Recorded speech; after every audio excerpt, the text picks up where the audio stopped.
वाहिगुरु जी का खालसा वाहिगुरु जी की फतेह। सत श्री अकाल, नमो बुद्धाय। जमुनवाद साथियों, सलाम अलैकुम साथियों। वाइस ऑफ मानवता न्यूज चैनल पर आप सभी का स्वागत है। मेघराज सिंह अमेरिका। साथियों, आप सभी जानते हैं उठा दे गरीबों की आवाज, मजलूमों की आवाज, और जिसकी कोई आवाज नहीं उठाता उसकी वाइस ऑफ मानवता उठाता है। तो आज का प्रोग्राम हमारा है, आज की मुलाकात जिंदे लोगों के साथ। जिंदे लोग, हम इनको मान तुझे सच बोलना जानते हैं। अभी ये शायरी आपने सुनी होगी बार बार, लेकिन हम इस शायरी को बार बार इस करके सुनाना चाहते हैं कि जिंदे लोग ही सच बोलना जानते हैं, वरना चुप रहना मुर्दे भी जानते हैं। तो आज हम बात करेंगे कि वे जो है वर्ग व्यवस्था क्या है, तो इस पर बात करेंगे। हमारे साथ में जुड़े हैं बहुत ही सत्कार योग हमारे एडवोकेट संतोष साहू, और जो पिछड़ा वर्ग मोर्चा के अध्यक्ष हैं, तो उनका पहले स्वागत करते हैं, उसके बाद हम सवाल जवाब करेंगे। जी संतोष साहू जी, आपका वॉइस ऑफ मानवता न्यूज चैनल पर बहुत बहुत स्वागत। सत श्री अकाल भाई साहब। धन्यवाद जी, हमने ये जो आज इशू छुआ है, मेरे ख्याल से ये शायद आज तक मीडिया में क्या, पूरे अखबारों में क्या, मेरे ख्याल से कहीं भी नहीं हुआ है। ये जो आज जो पीछे जो वर्ग व्यवस्था की बात करेंगे आज हम, तो हमने इसमें बताया कि मैं भारत में जो संविधान के आधार पर जो है, भारत में कौन सी व्यवस्था है संविधान के आधार पर। जी संतोष जी। जी, भाई साहब, मानवता को मैं धन्यवाद देना चाहता हूं कि आप भारत रत्न महामानव डॉक्टर बाबा साहब भीमराव अम्बेडकर जी के अथक प्रयास से भारत का संविधान बना है, जो इस दुनिया के लोग इसको जानते हैं। ये कहने की बात नहीं है। और बाबा साहब अपने बड़े विद्वता के कारण भारत में जो व्यवस्था स्थापित कर सके, उस व्यवस्था का नाम है वर्ग व्यवस्था। वर्ग व्यवस्था अभी भारत में वर्ग की व्यवस्था है। एससी के रूप में, एसटी के रूप में, ओबीसी के रूप में, जनरल के रूप में और धार्मिक अल्पसंख्यक के रूप में भारत के जितने भी लोग हैं वो 5 वर्ग में हैं। जी, मतलब इसमें तो एक तो वर्ग व्यवस्था होती है, एक वर्ण व्यवस्था होती है। तो वर्ण व्यवस्था और वर्ग व्यवस्था में क्या फर्क है, थोड़ा इसमें थोड़ा समझाएगा कि नहीं? तो भाई बहुत सारे लोग इसको सोच लेंगे कि वर्ण व्यवस्था के ऊपर बात कर रहे हैं, तो वर्ग व्यवस्था और वर्ण व्यवस्था में क्या फर्क है? जी जी, आपको जैसे पता है कि वर्ग व्यवस्था के अस्तित्व में आने से पहले भारत में आपका जो सवाल है, कौन कौन सी और व्यवस्था रही है? नहीं शायद नहीं मेरे ख्याल से नहीं, आपका सवाल है। थोड़ा इसको क्लियर करिए थोड़ा, कि एक तो वर्ग व्यवस्था होती है, एक वर्ण व्यवस्था। वर्ण व्यवस्था जो ब्राह्मणों की बनाई हुई व्यवस्था है, उसमें इसमें क्या फर्क है? थोड़ा इसके बारे में बता दो। जी, वर्ग व्यवस्था अस्तित्व में जब आया 26 जनवरी 1950 को भारत में वर्ग की व्यवस्था आई। इसके पहले भारत में जाति और उपजाति की व्यवस्था थी। जाति और उपजाति की व्यवस्था से पहले आज से करीब 2500 साल पहले इस देश में वर्ण व्यवस्था थी। आवाज बंद होगी भाई साहब आपकी। ये व्यवस्था थी। पर अभी आप, जैसा कि आपका सवाल है कि वर्ण व्यवस्था और वर्ग व्यवस्था में क्या फर्क है। वर्ण व्यवस्था में ब्राह्मण सबसे सर्वोपरि थे। ब्राह्मणों को पढ़ने का अधिकार, पढ़ाने का अधिकार, हथियार चलाने का अधिकार, संपत्ति रखने का अधिकार था। 4 महत्वपूर्ण अधिकार थे। फिर क्षत्रियों को ब्राह्मणों ने 3 अधिकार बहाल किए कि कोई भी क्षत्रिय पढ़ सकते हैं, धन रख सकते हैं, हथियार चलाएंगे। वो गुरु नहीं बन सकते विश्वामित्र को छोड़कर। इसके बाद उन्होंने वर्ण व्यवस्था में तीसरे नंबर पर वैश्य हैं, उनको ब्राह्मणों ने 2 अधिकार दिए। कोई भी वैश्य शिक्षा ले सकते हैं और धन रख सकते हैं, वो हथियार नहीं चला सकते, वो गुरु नहीं बन सकते। इसके बाद वर्ण व्यवस्था में चौथे नंबर पे शूद्र हैं। शूद्रों को इस व्यवस्था में 4 अधिकार से वंचित कर दिया गया। कोई शूद्र पढ़ नहीं सकता, कोई पढ़ा नहीं सकता, कोई हथियार नहीं चला सकता, कोई धन नहीं रख सकता। तो ये वर्ण व्यवस्था था, जो अत्यंत इस दुनिया में शायद इतना भेदभाव, असमानता पे आधारित कोई व्यवस्था नहीं रहा होगा जो वर्ण व्यवस्था में रहा। लेकिन वर्ग व्यवस्था, जो वर्ण व्यवस्था में तबाह और बर्बाद हो गए, जो चौथे नंबर में शूद्र थे, जो शिक्षा से वंचित हो गए, ज्ञान विज्ञान से वंचित हो गए, हथियार नहीं रख सकते, हथियार नहीं चला सकते, धन नहीं रख सकते। मनुस्मृति में तो शूद्रों के लिए कुत्ता, गधा, सुअर ही धन था। ब्राह्मण, क्षत्रिय, वैश्य के उतरे कपड़े पहनने का उनको आज्ञा था। उनके खाए हुए जो जूठे भोजन बच गए उसको खाने का आदेश था। तो ऐसी व्यवस्था में जो भारत के 90% से भी ज्यादा लोग हर तरीके से पिछड़ गए, पिछाड़ दिए गए, ऐसे लोगों को वर्तमान भारत की जो व्यवस्था अस्तित्व में आई, वर्ग व्यवस्था, वर्ग व्यवस्था अनुसूचित जाति को, अनुसूचित जनजाति को, अन्य पिछड़ी जातियों को जो वर्ण व्यवस्था में, जाति की व्यवस्था में बिल्कुल अपमानित, शोषित, उपेक्षित हो चुके थे, ऐसे लोगों को कुछ रियायत दिया, आरक्षित किया, ताकि वो भारत की मुख्य धारा में आ सके। जी जी जी, तो ये आपने जो खुलासा किया इसमें थोड़ा मैं लास्ट में सवाल करूंगा कि वर्ण जो व्यवस्था है वो मतलब जो मनुस्मृति की बात करी आपने, तो उसमें आप लास्ट में करूंगा, उसमें सवाल में थोड़ा अपने करूंगा इसमें। तो इसमें जो है वर्ण व्यवस्था तो क्या है आपने बताया, वर्ग व्यवस्था जो है क्या वो आपने बता दिया। अच्छा, वर्ग व्यवस्था के अस्तित्व में आने से पहले मतलब भारत में कौन कौन सी व्यवस्था थी पहले जो है, तो इसके बारे में क्या कहना चाहेंगे आप? जी जी, जैसा कि मैं आपको बताया कि वर्ग व्यवस्था अनुसूचित जाति, अनुसूचित जनजाति, अन्य पिछड़ा वर्ग, सामान्य और धार्मिक अल्पसंख्यक, ये 5 वर्ग है भारत में। जो 26 जनवरी 1950 को जैसे भारत का संविधान लागू हुआ तो ये व्यवस्था अस्तित्व में आया, लेकिन इसके पहले भारत में जाति की व्यवस्था थी, उपजाति की व्यवस्था थी। इसके पहले जाति की व्यवस्था के अस्तित्व में आने से पहले भारत में वर्ण व्यवस्था था, ब्राह्मण, क्षत्रिय, वैश्य के आधार पे समाज चलता था। इसके पहले भारत में जब विदेशी आक्रांता यूरेशियाई आर्य नहीं आए थे, उस समय भारत में व्यवस्था था गण व्यवस्था। गण व्यवस्था को विदेशी यूरेशियाई आर्यों ने ध्वस्त करके वर्ण व्यवस्था बनाया। वर्ण व्यवस्था के दौर में भारत में तथागत गौतम बुद्ध का जन्म हुआ। वो इस देश में सामाजिक क्रांति करने में कामयाब हुए, तब फिर से क्रांति हुई और जो वर्ण व्यवस्था में शूद्र बना दिए गए थे, ऐसे शूद्रों के द्वारा फिर से राजपाट उनके हाथ में आया। लेकिन फिर से प्रतिक्रांति हुई। पुष्यमित शुंग नाम का ब्राह्मण सम्राट बृहदत्त का धोखे से हत्या करके फिर से सम्राट बना, तब भारत में फिर प्रतिक्रांति हुई, तो जाति की व्यवस्था अस्तित्व में आई और जाति तक ही बात नहीं रुका, जातियों की उपजातियां बना दी गई और स्त्रियों की गुलामी इस देश में थोपी गई। तो ये प्रतिक्रांति के परिणाम हुआ।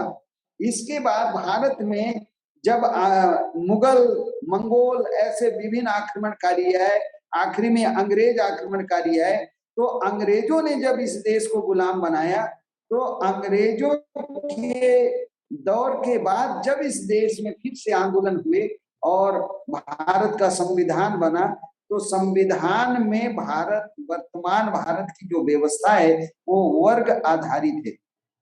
वर्ग का विशेषता यह है कि अनुसूचित जाति, अनुसूचित जाति, आपका सवाल है कि अनुसूचित जाति फिर क्या है, तो हम आपको बताना चाहते हैं कि अनुसूचित जाति, ये अंग्रेजी में इसका शब्द प्रयोग है SC, शेड्यूल कास्ट।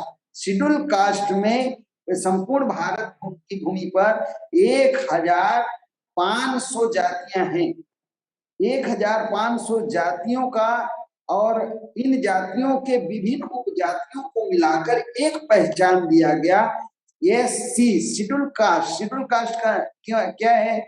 जो जातियां सामाजिक रूप से पिछड़े हैं, जो जातियां शैक्षणिक रूप से पिछड़े हैं, पर उन सभी जातियों में वर्णवादी व्यवस्था में, जातिवादी व्यवस्था में, मनुवादी व्यवस्था में घोर छुआछूत के वो शिकार रहे।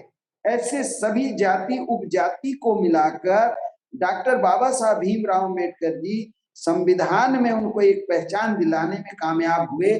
शेड्यूल कास्ट, भारत में शेड्यूल कास्ट से कोई जातियां नहीं है, ये सभी जातियों का नई एक पहचान है, जो सामाजिक रूप से पिछड़े हैं, शैक्षणिक रूप से पिछड़े हैं, पर उन सभी के साथ एक जैसा भारत में छुआछूत का बर्ताव किया जाता था।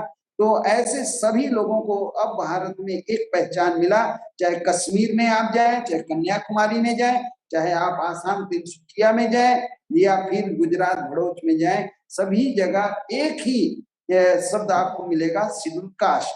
जी तो जैसे मतलब अब हमने जो देखा है इसमें कि SC ST OBC में तीन भाग में बांटे गए हैं इस समाज को।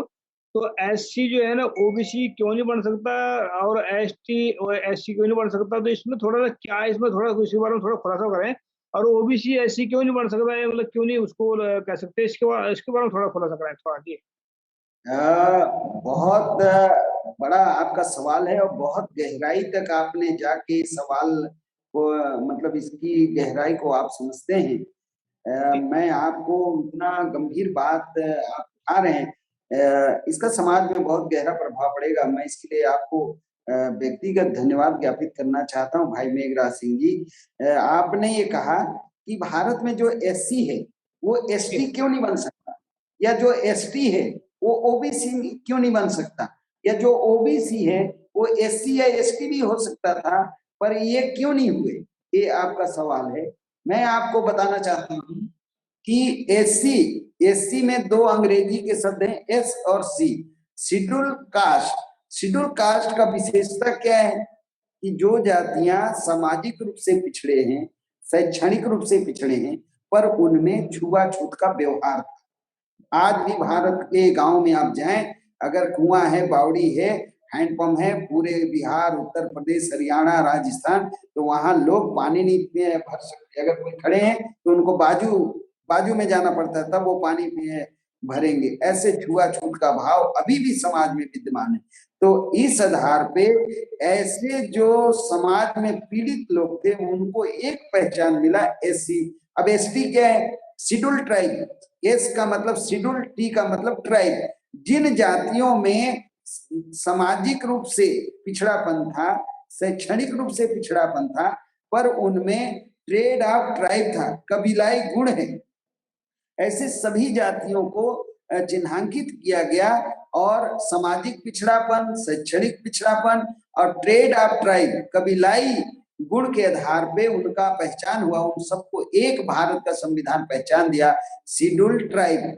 इसी तरीके से इन दो वर्गों की ही तरह एक बहुत बड़ा वर्ग है, ये बाबा साहब को जानकारी था, उनको ज्ञात था, और भारत के संविधान में 340 का जो प्रावधान है इसके आधार पे आया कि अनुसूचित जाति, अनुसूचित जनजाति की ही तरह एक बहुत बड़ा वर्ग भारत में है।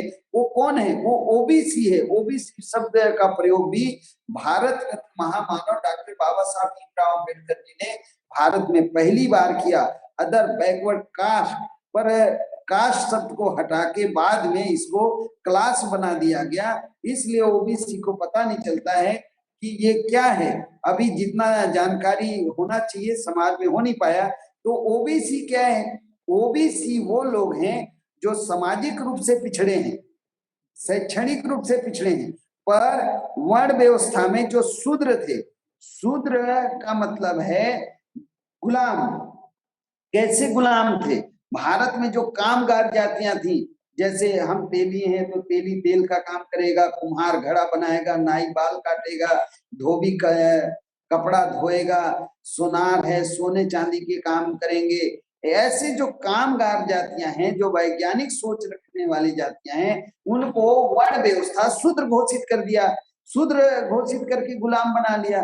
तो वर्तमान भारत की जो व्यवस्था है उन शूद्रों को ही OBC माना गया। शूद्र का मतलब है सछूत, छूने लायक जातियां। जैसे मैं तेली जाति का हूं, हमारा पुरखा तेल का बीज का आविष्कार किया, तेल के बीज का खेती किया, वो बीज से कैसे तेल निकाला जाए। आज की तरह बिजली, डीजल, पेट्रोल, मिट्टी तेल, सौर प्लेट, बैटरी, ऐसे। जी आवाज बंद हो गई आपकी। जी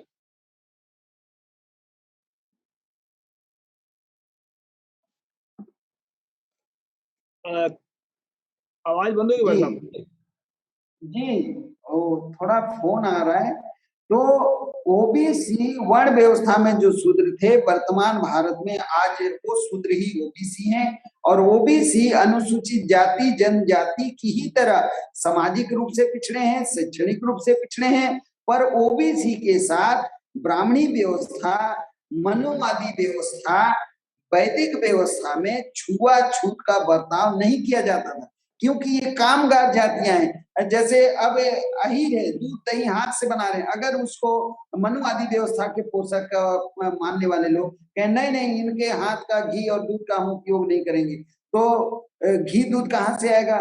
तेली का अगर बोले नहीं इसके तेली है, इसके तेल का हम उपयोग नहीं करेंगे, तो तेल कहाँ से आएगा? कुम्हार है, घड़े हाथ से बनाए, कैसे पकाए? अगर आज की तरह तो बर्तन थे नहीं, तो बोल दें कि नहीं नहीं ये कुम्हार घड़ा बनाया, इसके घड़े का पानी हम नहीं पिएंगे, तो कहाँ से घड़ा आता? ऐसे कामगार जातियों को सछूत बना के रखा गया, और आज वही सछूत भारत में अन्य पिछड़ा वर्ग ओबीसी के रूप में है। जी, तो इसमें ये तो आपने बहुत अहम सवाल का जवाब दिया। मैं इसमें एक और भी बात ऐड कर देना चाहते हैं इसमें। जैसे आप देखते हैं कि ब्राह्मणों ने जो वर्ण व्यवस्था बनाई है, और इनको जो भारत के जो मूल निवासी हैं, या जिनको महाराजे राजे महाराजे थे कभी, मतलब जिनकी ताकत से इनको डर लगता है, उनको अछूत बना दिया इन लोगों ने, और जिनसे काम निकलवाना था उनको सछूत बना दिया, और जिनके पैसे का इस्तेमाल करना उनको वैश्य बना दिया, और जिनकी ताकत का इस्तेमाल करना उनको बना दिया, क्षत्रिय बना दिया। तो ये शैतानी जो दिमाग है, शैतानी दिमाग का खेल है। तो ब्राह्मणों का कोई भी अपना धर्म नहीं है। ये किसी को भी, मतलब धरती को, या अगर इनको थोड़ी दक्षिणा मिल जाए, तो दक्षिणा क्या होता है इनके लिए, एक मतलब सिर्फ दूसरों को बेवकूफ बनाने का काम करते हैं। रोटी इनको कमा कर खाना पड़ जाए, तो दक्षिणा जो है कि इनकी दक्षिणा बहुत बड़ी चीज है। दक्षिणा में ये, अगर इनको मुंह मांगी दक्षिणा मिल जाए, तो ये धरती को आकाश साबित कर सकते हैं, और आकाश को धरती साबित कर सकते हैं। ऐसा इनका खेल है। जो जैसे मनुस्मृति की बात करते हैं, जैसे मनुस्मृति में लिखा है इसमें कि शूद्रों के लिए कान में सिक्का डाल दो, और ये इसमें ऐसा कर दो। अगर यही व्यवस्था शूद्र की जगह वहां पर ब्राह्मण का नाम आ जाए, तो इनको, उसको भी ये अधर्मी साबित कर सकते हैं। उसको, मतलब ये धार्मिक ग्रंथ नहीं हो सकता, ऐसा ये साबित कर सकते हैं। मैं गारंटी के साथ में कह सकता हूँ कि ब्राह्मणों का कोई धर्म नहीं होता है। ये जिस मर्जी में धर्म में पड़ जाए उसको, मतलब खेल हुआ है। जो जैसे वर्ण व्यवस्था बांट कर लोगों को इतना छूत हुआ, मतलब इतनी नफरत से देखते हैं लोगों को। एक इंसान को और इंसान नफरत से देख ले, ऐसा कौन कर सकता है? जिसको कोई ज्ञान ना हो, जिसके अंदर इंसानियत ना हो, जिसके अंदर कोई मतलब प्यार भावना नहीं होती, मतलब जिसके अंदर शैतानियत होती है, वो इंसान को ऐसी नजर से देखता है। तो इसमें जो है वर्ण व्यवस्था, तो वर्ग व्यवस्था को हम पूरे भारत में इसको सही दिशा कैसे दे सकते हैं, ताकि ये एक लोग, ये जो जितने वर्ग व्यवस्था में बटे हुए लोग हैं, इनको सही प्लेटफॉर्म पर ला करके एक जो वर्ण व्यवस्था खड़ी है, इसको खत्म करने में हम सबके सब एक साथ इकट्ठे हो जाएं। तो उसको हम कैसे मतलब एक साथ इकट्ठे होकर के जो जो हमारा जो असली हक है उसकी तरफ कैसे मुड़ सकते हैं? जी भाई साहब। जी, अ, ये जो सवाल है कि भारत में वर्ग की व्यवस्था है, कई लोग ये आरोप लगाते हैं कि भारत में जातिवाद बढ़ रहा है, ये समाज को तोड़ने जैसा है, पर ये सरासर गलत है, बेबुनियाद बात है। भारत में जब जाति की व्यवस्था थी, तो आपको जैसा कि ज्ञात होगा, आज जो एससी है, अनुसूचित जाति, इस सूची में 1500 जातियां हैं, और हर जाति के लगभग कम से कम 12 उपजातियां हैं। ऐसे आप देख लें कि कम से कम 20,000 से ज्यादा जाति और उपजाति में बटे हुए लोगों को एक पहचान भारत का संविधान दिया, अनुसूचित जाति। ऐसे ही अनुसूचित जनजाति में लगभग 850 जातियां हैं, और कई एक जाति की कई कई उपजातियां हैं। छत्तीसगढ़ मध्य प्रदेश में एक बहुत बड़ी संख्या का जाति है गोंड जाति, गोंड समाज, उसमें तो 52 उपजाति से भी ज्यादा, बहुत बड़ी वो जाति है। तो ये 850 तो मुख्य जातियां हो गई, हर जाति का कम से कम 10, 12, 15 उपजातियां हैं। तो ये भी कम से कम 10 से 15 हजार जाति में बटे हुए लोगों को भारत का संविधान एक पहचान दिया, संपूर्ण भारत में एक पहचान दिया, अनुसूचित जनजाति। ऐसे ही अन्य पिछड़ा वर्ग है, इस वर्ग में मंडल कमीशन 3,743 जाति को चिन्हांकित किया और हर जाति में कम से कम 12 उपजातियां हैं। पता नहीं हर जातियों में उपजातियां हैं, और उपजाति का ये मतलब था कि जाति एक ही है, पर उस जाति में जो छोटे छोटे उपजातियों उसमें भी रोटी बेटी का संबंध नहीं था। छोटे छोटे दायरे में लोगों को जीना पड़ता था। तो इस तरीके से भारत में हजारों जाति को एक एक पहचान दिया गया। उसी के आधार पे भारत में ओबीसी भी अस्तित्व में आया। तो ये जो वर्ग व्यवस्था है, जैसे अभी आप मैं एससी का हूं, तो हमसे आप पूछें कि आप एससी हैं, कैसे माना जाए कि आप एससी हैं? आप एसटी या ओबीसी भी हो सकते हैं। तो मुझे बताना पड़ेगा कि मैं सामाजिक रूप से पिछड़ा हूँ, शैक्षणिक रूप से पिछड़ा हूँ, और मेरे पुरखों के साथ, हमारे बाप दादों के साथ इस देश में छुआछूत का व्यवहार किया गया। उसको आधार बना के हमारी एक पहचान, संपूर्ण देश में एक ही पहचान दिया गया भारत के संविधान के द्वारा कि अब मैं अनुसूचित जाति हूँ। अनुसूचित जाति का सीधा सा मतलब अब निकल रहा है कि मैं सामाजिक रूप से पिछड़ा हूँ, शैक्षणिक रूप से पिछड़ा हूँ, और मेरे साथ पशु से भी बदतर व्यवहार किया गया। मेरे हाथ का एक गिलास पानी पीने को कोई तैयार नहीं था मनुवादी व्यवस्था में। इस कारण से मेरा पहचान मिला मुझे अनुसूचित जाति। अब मैं एसटी क्यों नहीं हो सकता हूँ? क्योंकि मेरे में कबीलाई गुण नहीं है। मैं ओबीसी क्यों नहीं हो सकता हूँ? क्योंकि मैं सछूत नहीं हूँ, मेरे हाथ का पानी भी नहीं चलता है। इसलिए मैं एससी के रूप में भारत में हूँ, और एससी मेरी जाति नहीं है। हमारे जातियों को इकट्ठा करके नई पहचान दी गई अनुसूचित जाति। भारत में 26 जनवरी 1950 के पूर्व जाति की व्यवस्था थी, पर अब भारत में वर्ग की व्यवस्था है। सिर्फ 5 वर्ग हैं। हमको शिक्षा अपने वर्ग के आधार पर मिल रहा है, नौकरी हम अभी मुझे शिक्षा में जो सुविधा सहूलियत मिलेगी या मिला वो क्या है? एससी के रूप में ये पढ़ाई में सुविधा मिला, स्कॉलरशिप, किताबें मिली, साइकिल बांटे जा रहे हैं, हॉस्टल की सुविधा मुझे एससी के रूप में मिला। फिर मैं जब पढ़ गया तो मुझे एससी कैटेगरी में ही नौकरियां मिली, और जब मैं नौकरी में आ गया तो प्रमोशन भी मेरा एससी के रूप में ही हुआ। और भारत के संविधान में जो राजनीतिक सुरक्षा है, विधानसभा का लोकसभा में जो सुरक्षा है, विधानसभा क्षेत्र में, लोकसभा क्षेत्र में, वहां एससी का जो रिजर्व सीट है उसमें एसटी या ओबीसी या जनरल या धार्मिक अल्पसंख्यक चुनाव नहीं लड़ सकते। इतनी बड़ी सुरक्षा भारत का संविधान एससी को दिया, एसटी को दिया, ओबीसी को दिया और धार्मिक अल्पसंख्यकों को दिया। क्योंकि जनरल जो लोग हैं, सामान्य जो लोग हैं, वो हजारों साल से इस देश के समाज में उनकी प्रभुता है, उनके पास धन संपत्ति है, शिक्षित हैं, समाज के ऊपर उनका नियंत्रण है। इसलिए ये जो पिछड़ गए लोग हैं, इनको कुछ रियायत दिया गया है। ये भी कोई भीख नहीं है। हजारों साल जिनको मानवीय हक छीन लिया जाए, वो कितने पिछड़ जाएंगे। किसी जो लोग एससी एसटी ओबीसी के रूप में आज जो लोग हैं, उनको जो रियायत मिला, ये रियायत इनको जो परिस्थितियों में जीना पड़ा, अगर इस देश के मनुवादियों को 100 साल सारे अधिकार से वंचित कर दिया जाए, फिर आप कल्पना नहीं कर सकते कि 100 साल में आदमी कितना पीछे हो जाता है। फिर भी हम एससी एसटी ओबीसी के लोग लगभग 3,500 साल से भुक्तभोगी हैं भारत देश।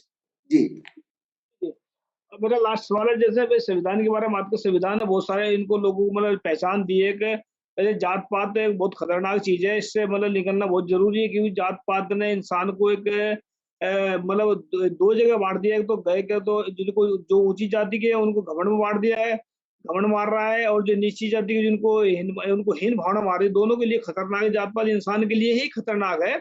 तो जैसे अब मैं लास्ट सवाल करूंगा आपसे, जब जैसे अभी आपने बताया कि संविधान के करके मिला है, तो बहुत सारे लोग ऐसा बोलते हैं कि संविधान नकल मार के बनाया है, ये नकल मार करके बना रखा है संविधान को।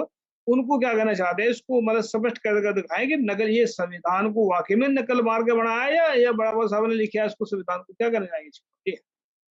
भारत का संविधान कहीं से कोई नकल नहीं मांगा गया है। भारत में आज जो व्यवस्था है, जो विकास है, ये सदियों हजारों साल पहले विकसित हो चुका था।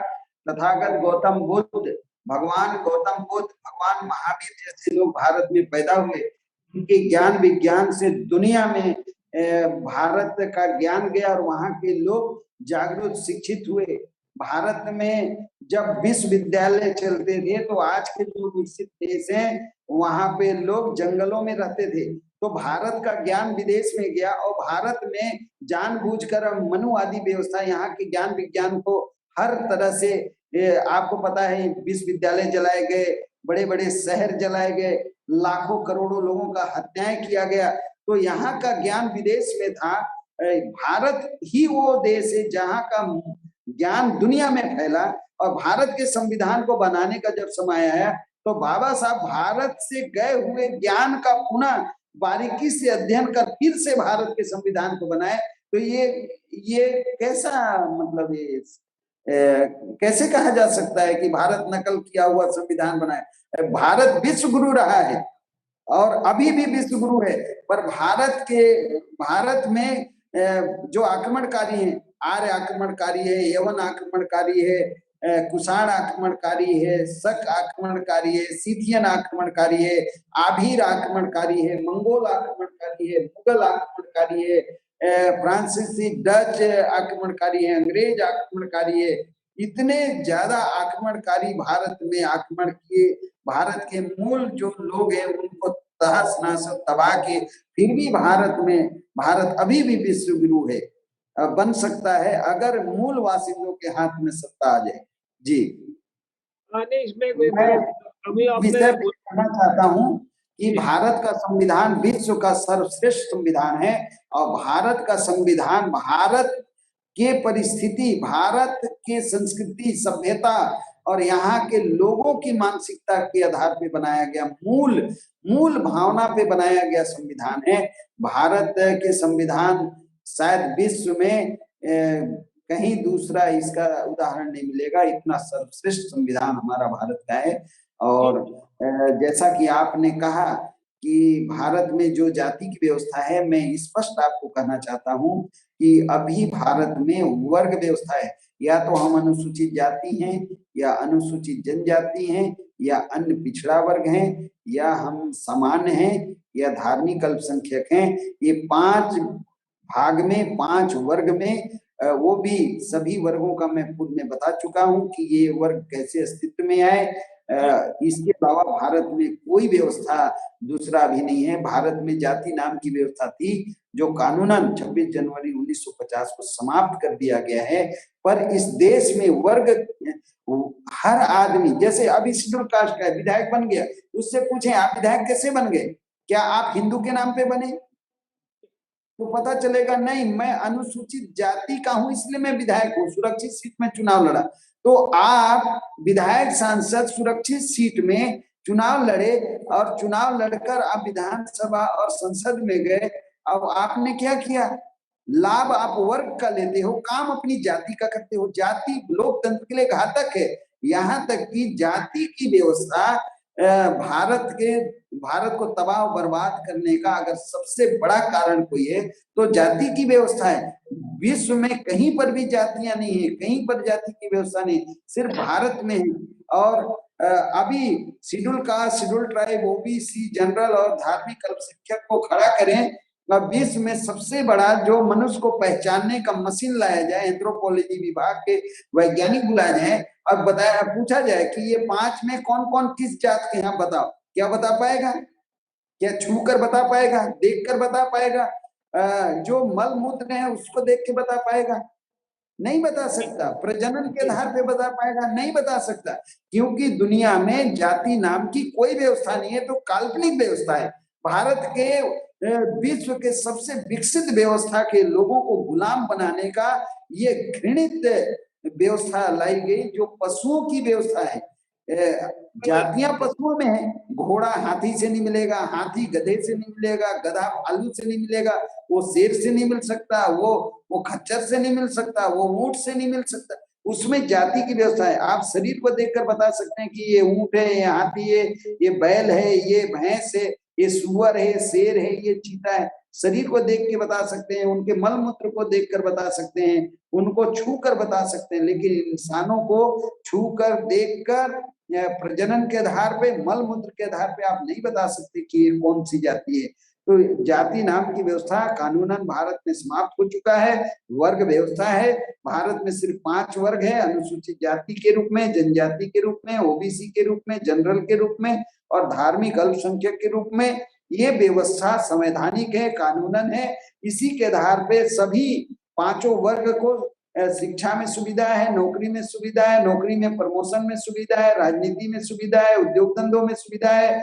जो लोग कल तक जंगलों में थे आज जेट प्लेन में चल रहे हैं, उसका कारण ये वर्ग की व्यवस्था है। ये वर्ग का व्यवस्था भारत के जन जन तक पहुंचे, हर कोई इस बात को समझे। लेकिन दुर्भाग्य क्या है, जाति की व्यवस्था जैसे समाप्त हुई, वर्ग का व्यवस्था जैसे अस्तित्व में आया, भारत की जनगणना हिंदू के नाम पे होने लगा, तो अब वर्ग का एहसास ना होके हमें ये बोध कराया गया कि नहीं, गर्व से कहो हम हिंदू हैं, गर्व से कहो हम हिंदू हैं। काश हमें ये बताया जाता कि गर्व से कहो हम अनुसूचित जाति हैं, गर्व से कहो हम अनुसूचित जनजाति हैं, गर्व से कहो हम अन्य पिछड़ा वर्ग हैं, गर्व से कहो हम सामान्य हैं, गर्व से कहो हम धार्मिक अल्पसंख्यक हैं। और इसी के दायरे पे हमारा इस देश में संख्या के अनुपात में हिस्सेदारी है, भागीदारी है।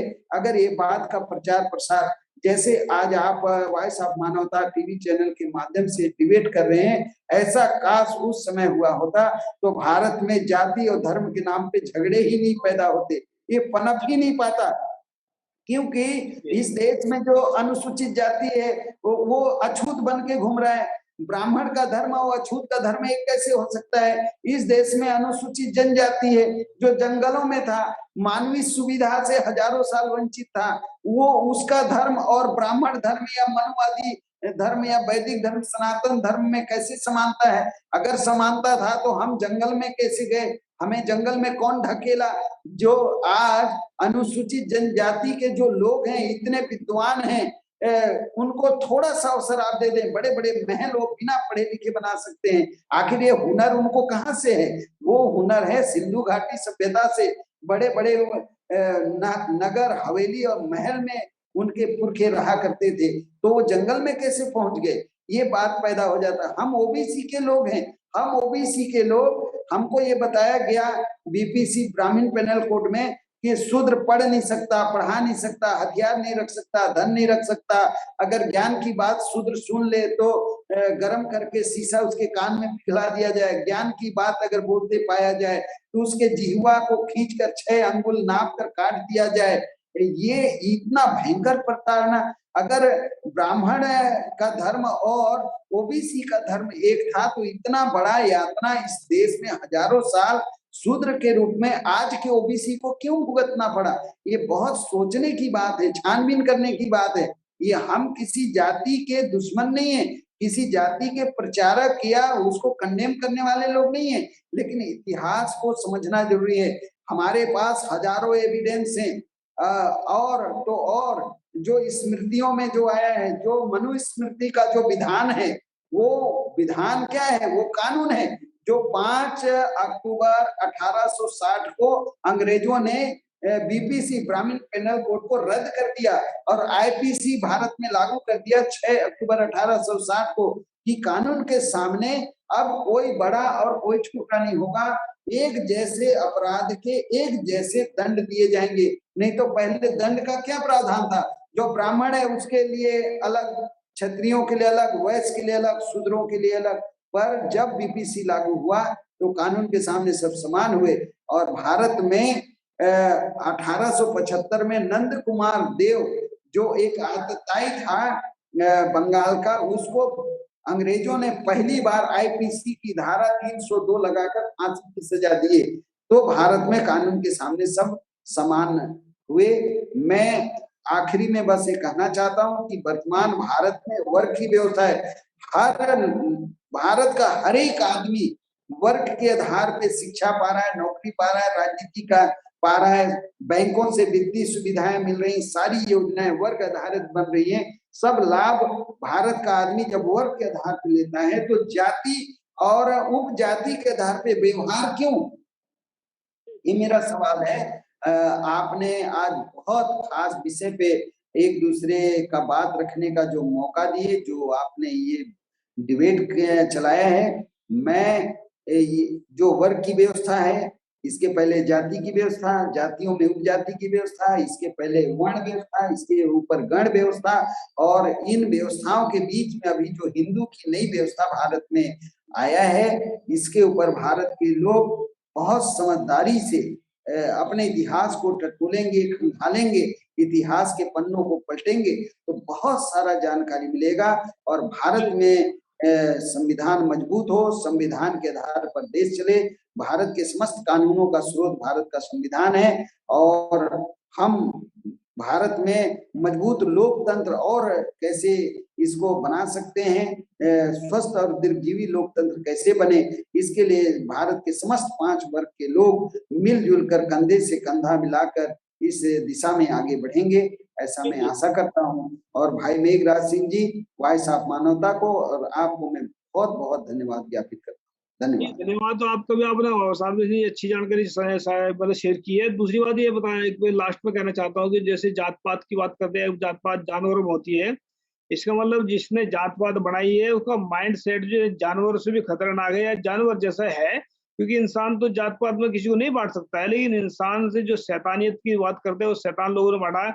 तो आने वाले में वक्त में बात करेंगे हम कि जो है बहुत सारे कहते हैं कि भारत विश्व गुरु कैसे बनेगा, या मतलब विश्व गुरु क्या, ब्राह्मण कहते हैं कि विश्व गुरु बनेगा भारत, लेकिन हम आने वाले वक्त में बात करेंगे कि क्या ब्राह्मणी व्यवस्था से भारत विश्व गुरु बन सकता है। इस टॉपिक पर बात करें आने वाले वक्त में। संतोष जी, आपने हमारे साथ में इतनी अच्छी जानकारी सामने इसमें शेयर किया, इसके लिए आपका स्पेशल धन्यवाद।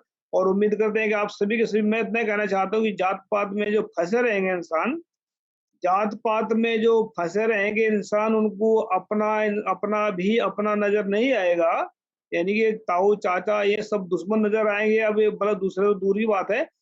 जात पात में जो फंसे रहेंगे वो, उनको अपना भी अपना नजर नहीं आएगा। जो जात पात को लात मार के बाहर निकल जाएंगे, उनको ये पूरा संसार ही अपना नजर आएगा, उनको पूरा संसार अपना नजर आएगा, क्योंकि अपनापन पैदा हो जाता है उनके अंदर, प्यार पैदा हो जाता है, सच पैदा हो जाता है। तो ये जो शैतानियत का जो खेल चल रहा है इसको बहुत जल्दी उखाड़ कर फेंकेंगे। तो संतोष साहू जी, आपका स्पेशल धन्यवाद, आप हमारे साथ जुड़े, इसके लिए शुक्रिया आपका। और आने वाले वक्त में फिर बात करेंगे आपसे, आज के लिए शुक्रिया। थैंक यू सबका। वाहिगुरु जी का खालसा, वाहिगुरु जी फतेह। सत श्री अकाल, अस्सलाम वालेकुम, जय जवान।